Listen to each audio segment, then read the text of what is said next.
ख्वाहिश थी आखिरी कि अगर उसे इंसाफ मिला और उसके गुनहगारों को सज़ा मिली तो ठीक, और अगर न मिल पाए इंसाफ तो उसकी अस्थियों को किसी अदालत के बाहर गटर में बहा दी जाए। ये डिटेल में आपने कहानी सुनी।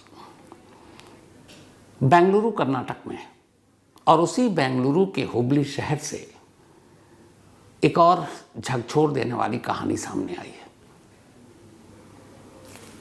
मुस्लिमों में जनाजा उठता है, क्रिश्चियन में कॉफिन यानी ताबूत में डेड बॉडी रखकर फिर उसे दफनाई जाती है, हिंदुओं में अर्थी सजाई जाती है। ये कॉफिन की कहानी है, एक ताबूत की कहानी।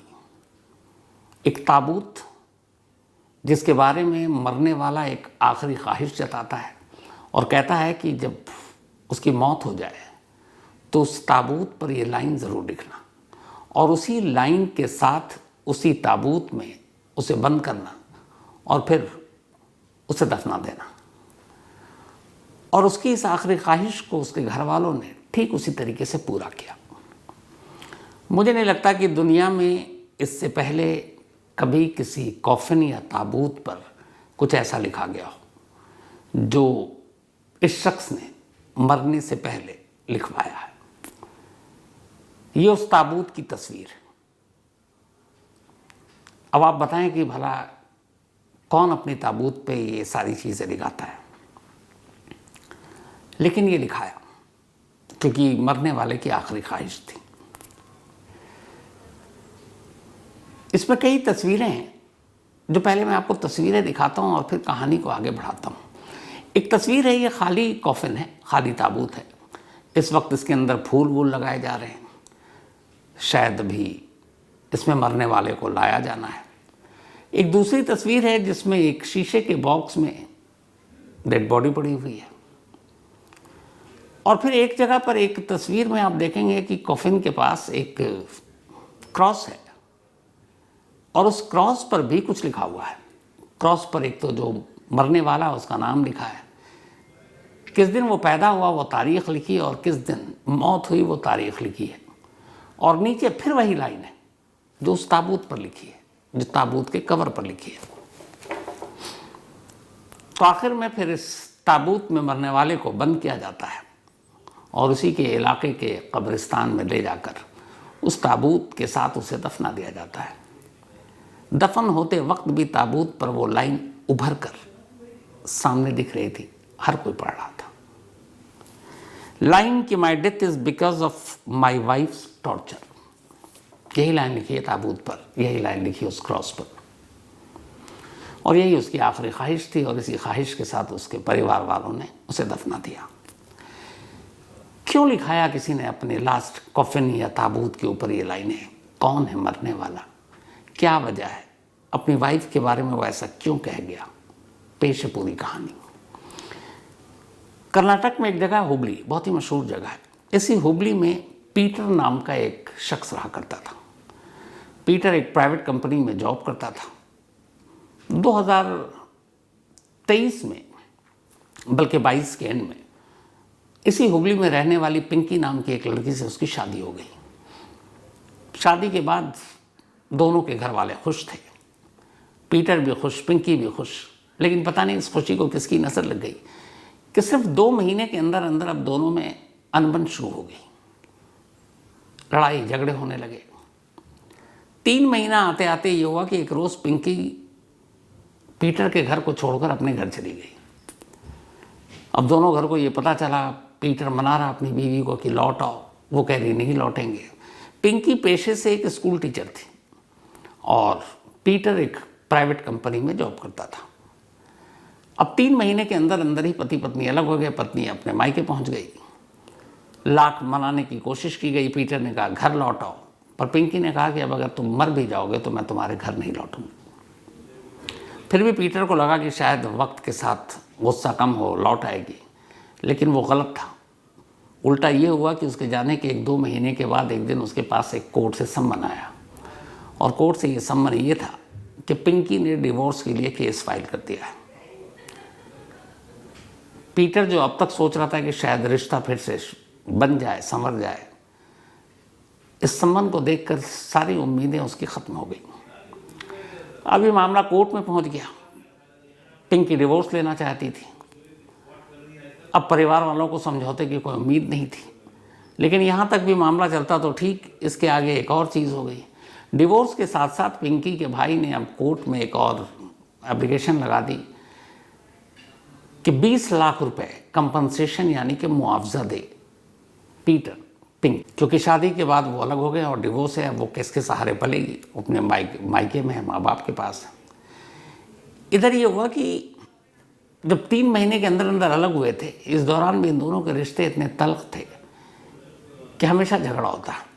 एक प्राइवेट कंपनी में पीटर काम कर रहा था, एक रोज़ ये दफ्तर में था, उसी दफ्तर में पिंकी का फ़ोन आया, इसने फ़ोन उठाया, किसी बात पर पिंकी उस पर भड़की, पीटर को भी गुस्सा आया। अब वो ऊंची आवाज़ में दफ्तर में पिंकी से लड़ने लगा। उसकी आवाज़ सुनकर आसपास के उसके कलीग, फिर उसके बाद उसका बॉस आ गया। उसने देखा, पता किया, पता चला ये हस्बैंड वाइफ यूँ ही लड़ते हैं। बॉस ने पीटर को नौकरी से निकाल दिया कि तुम्हारे फैमिली प्रॉब्लम और फैमिली इशू पहले ठीक करो तब दफ्तर आना। तो इस तरह से उसकी नौकरी चली गई, घर से बीवी चली गई। अब पीटर भी अपने फैमिली के पास लौट आया, एक बड़ा भाई, एक छोटा भाई और बुजुर्ग माँ बाप। तो शादी भी उसकी लेट हुई थी, करीब 37-38 साल की उम्र में। अब वो 40 का हो गया था। तो नौकरी भी गई, बीवी भी गई, इधर मुकदमा पहुंच गया अदालत में, डिवोर्स का केस, साथ में 20 लाख रुपए की मांग। अब एक बेरोजगार पीटर ये 20 लाख कहाँ से लाए? वो परेशान। बातचीत चलती रही लेकिन कोई मसले का हल निकला नहीं। साल बीता, फिर 2 साल बीता, लेकिन पैसों के लिए अब उसे धमकियां दी जाने लगी कि अगर तुमने 20 लाख कॉम्पनसेशन नहीं दिया तो फिर टॉर्चर, डॉरी डिमांड और बाकी सारे केसेस लगाएंगे, तुम्हारे पूरे बुजुर्ग माँ बाप, तुम्हारे भाइयों को भी जेल भेज देंगे इस उम्र में। तो ये सारी चीज़ें जो होती हैं, वैसे सेम अतुल सुभाष के केस में हुआ था। अतुल सुभाष के पूरे परिवार पर तमाम मुकदमे 498 सभी के हैं। अभी भी अतुल सुभाष की फैमिली जो है इलाहाबाद हाई कोर्ट पहुंची है कि जो उनके ऊपर डाउरी और डाउरी के लिए टॉर्चर के मुकदमे दर्ज कराए थे अतुल की बीवी ने, अब तो उसको क्वैश कर दो, क्योंकि अब अतुल तो खुद रहा ही नहीं। पर देखिए अभी क्या होता है। तो यहाँ भी इन धमकियों से 20 लाख के मुआवजे से पैसे हैं नहीं। बीवी उधर अलग हो गई है शादी के सिर्फ 3 महीने के अंदर, और लगातार भाई की तरफ से उधर कोर्ट की तारीखें, परिवार वालों पर भी जेल जाने का ख़तरा। इन सारी चीज़ों से इतना परेशान हो गया कि फिर पीटर ने एक फ़ैसला किया और उसने कहा कि इन चीज़ों से अब निजात पानी है। 26 जनवरी की तारीख थी। हमारा राजपथ दिल्ली का जो अब कर्तव्य पथ बन चुका है, 26 जनवरी की परेड चल रही थी। संडे का दिन था। दोपहर लगभग 12:30 के आसपास अब परेड बिल्कुल अपने अंजाम पर था, ख़त्म होने वाली थी परेड। और इसी दिल्ली के कर्तव्य पथ से कई 100 किलोमीटर दूर कर्नाटक के हुबली शहर में जब ये परेड ख़त्म होने वाली थी, पीटर एक कागज़ और पेन उठाता है, एक नोट लिखता है। ऊपर लिखता है सॉरी डैडी, नीचे लिखता है कि मुझे पिंकी मार रही है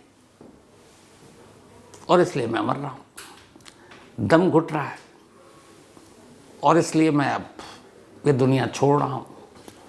अपने भाई के लिए लिखता है, अन्ना बाद में मेरे पीछे में पेरेंट्स का ख्याल रखना। और इसके बाद फिर वो एक ख्वाहिश जताता है कि जब मैं मर जाऊँ और मुझे कब्रिस्तान दफनाने के लिए ले जाओ तो मेरे लिए जो कॉफ़िन तैयार करोगे उस कॉफ़िन या ताबूत के ऊपर ये लाइन ज़रूर लिखना। और वो लाइन भी लिख कर छोड़ गया कि एग्जैक्ट वो लाइन लिखनी क्या है। वो लाइन यही थी, my death is because of my wife's torture, यानी मेरी बीवी के जुल्म की वजह से मेरी मौत हुई है। ये कॉफ़िन पे इंग्लिश में लिखवा कर उसने कहा कि ये मेरी आखिरी ख्वाहिश है। संडे का दिन था। पीटर का पूरा परिवार संडे प्रेयर के लिए चर्च गया हुआ था। 12:30 के बाद फैमिली घर लौटती है। घर लौटती है तो कमरे का दरवाज़ा खुलता है। अंदर पीटर की लाश थी। पीटर झूल रहा था। कमरे में नोट पड़ा हुआ था, फ़ौरन किसी ने पुलिस को खबर दी, पुलिस मौके पर पहुंची, लाश को पोस्टमार्टम के लिए भेजा। वो नोट देखा, कुछ उसने मैसेज अपने भाई को किया था, उस मैसेज में भी ये जिक्र था कि मेरे कॉफिन पे क्या लिखना है, ताकि ज़माने को पता चल सके कि मैंने ये कदम क्यों उठाया। अब अजीब ख्वाहिश थी, फैमिली में बातचीत हुई कि क्या करें। फिर ये हुआ कि नहीं, मरने वाले की आखिरी ख्वाहिश तो पूरी करते हैं, तो करनी पड़ेगी। जिस जगह इन्होंने कॉफिन बनवाई उस जगह पे स्पेशली फिर कहा गया कि आप इस कॉफिन पे ऊपर कन्नड़ में और नीचे इंग्लिश में ये लाइन लिखो। तो इस कॉफिन में देखेंगे आप, ऊपर कन्नड़ में जो लाइन है वो असल में इसी इंग्लिश की लाइन को कन्नड़ में लिखा गया है कि my death is because of my wife's torture, मेरी बीवी के जुल्म की वजह से मेरी मौत हुई है। तो ऊपर कन्नड़ में, नीचे इंग्लिश में, फिर क्रॉस पर भी यही लाइन, और ये सारी लिखी गई। जितने भी फैमिली, फ्रेंड, रिलेटिव, नेबर, उन लोगों ने ये देखा, वो भी हैरान, क्योंकि कभी किसी कॉफिन पे ऐसा लिखा हुआ कुछ किसी ने देखा ही नहीं था।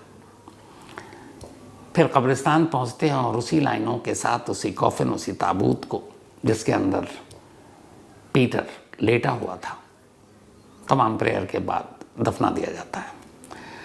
अब पुलिस इस नोट की इन्वेस्टिगेशन कर रही है, पहले तो फॉरेंसिक एक्सपर्ट्स के ज़रिए कि ये हैंडराइटिंग पीटर की ही है, और इसके बाद अब जो भी केस, क्योंकि उसने साफ साफ लिखा है, तो ये अबेटमेंट ऑफ सुसाइड यानी कि खुदकुशी के लिए उकसाने का केस बनता है।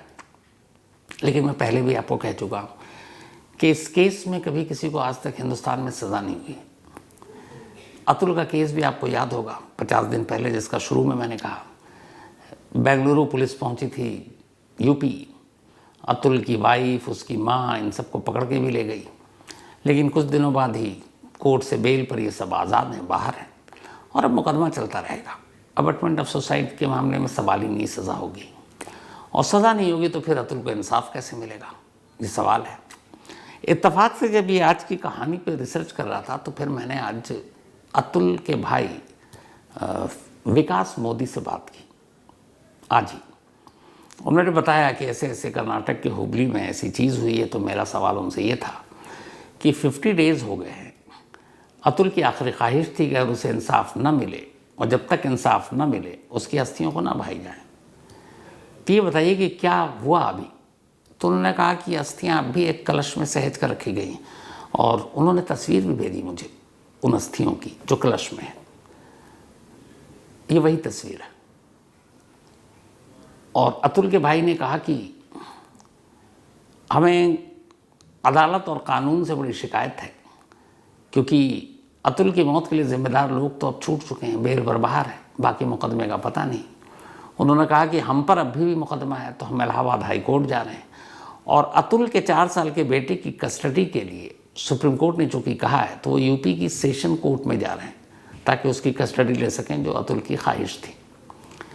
लेकिन जहाँ तक अतुल की अस्थियों की बात है, विकास मोदी का कहना था कि वो उन्होंने, चूँकि अस्थियों को घर में रखना अच्छा नहीं माना जाता है, इसलिए बड़े बुज़ुर्गों के सलाह पर अतुल की अस्थियां जो इस कलश में हैं, उसे घर के करीब एक मंदिर में रख दिया गया, और इस वक्त ये अस्थियां इसी कलश में एक मंदिर में रखी हुई हैं, और तब तक रखी रहेंगी अतुल के फैमिली के हिसाब से जब तक इंसाफ नहीं मिल जाता।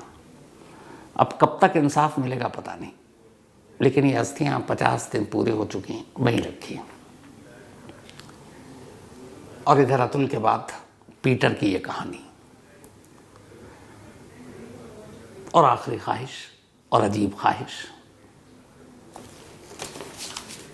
कई बार सोचता हूँ कि वाकई जो इंसान इस तरह के फैसले लेता है, इसको सोचने समझने की भी ज़रूरत होती है कि अगर ऐसे फैसले लेता है तो उसके दिमाग में क्या चल रहा होता है। बार बार कहता हूँ कि दुनिया में कई चीज़ों के रास्ते निकल सकते हैं, मुश्किलों का हल निकल सकता है।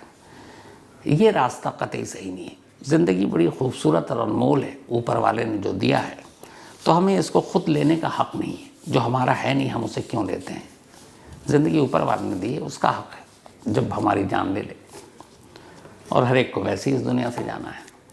लेकिन इस तरीके से अपने बूढ़े माँ बाप, भाइयों को, ये जो और लोग होते हैं परिवार में, आप उनको पूरी ज़िंदगी के लिए मार जाते हैं, तो ऐसा होना नहीं चाहिए। हालांकि ये भी है, कहना तो आसान है, लेकिन ये कि बहुत सारे लोग बहुत सारी तकलीफ़ें झेलते हैं, मुश्किलें झेलते हैं, उनको लगता है वो ज़्यादा आसान है मर जाना। ऐसा नहीं है। तभी तो कहते हैं कि मुश्किलों को झेलना, और ज़िंदगी अपने आप में एक इम्तिहान है, तो झेलना चाहिए। लेकिन इस कदम को मैं कहीं से भी जायज़ या सही नहीं ठहराता, और यही मैं कहता हूँ कि ऐसा सोचना नहीं चाहिए। लेकिन हमारी और आपकी सोच से क्या, जो करने वाले ऐसा कर गुजरते हैं। उम्मीद यही है कि अतुल के साथ पीटर के फैसले का भी कोई हल निकले, पता चले, और अब तक जो देश में एक नहीं हुआ है कि अबेटमेंट ऑफ सुसाइड यानी खुदकुशी के लिए उकसाने के मामले में कोई सज़ा किसी को सुना ही नहीं गई है, शायद आने वाले वक्त में ऐसा हो, क्योंकि इसको लेके कानून और सुप्रीम कोर्ट की जो गाइडलाइंस या नज़ीर है वो बड़े सख्त है कि आपको लिंक डायरेक्ट साबित करना है कि अगर वो मरा तो उस वक्त उसके लिए आप जिम्मेदार हैं किसी भी सूरत में, तो वो लिंक इस्टेब्लिश करना। सुप्रीम कोर्ट ने पहले ही कहा कि अगर झगड़ा होता है किसी में भी, पति पत्नी में भी, और उस झगड़े के 6 महीने, साल भर या 2 साल बाद या 4 साल बाद कोई मर जाता है, तो इसका ये मतलब नहीं है कि उस झगड़े की वजह से उसने जान दी, क्योंकि वक्फा गैप बहुत हो गया था। तो डायरेक्ट लिंक, डायरेक्ट एविडेंस होना चाहिए, और इसीलिए इस केस में कभी सज़ा नहीं होती किसी को। बड़े बड़े केस हैं, तो आम लोगों को छोड़िए, बड़े बड़े सेलिब्रिटी और उनके भी केस हैं, तो कभी नहीं हुआ। क्या पता आने वाले वक्त में शायद कुछ और इस तरीके की चीज़ें बदलें। तो आज की कहानी में इतना ही, लेकिन कहानी खत्म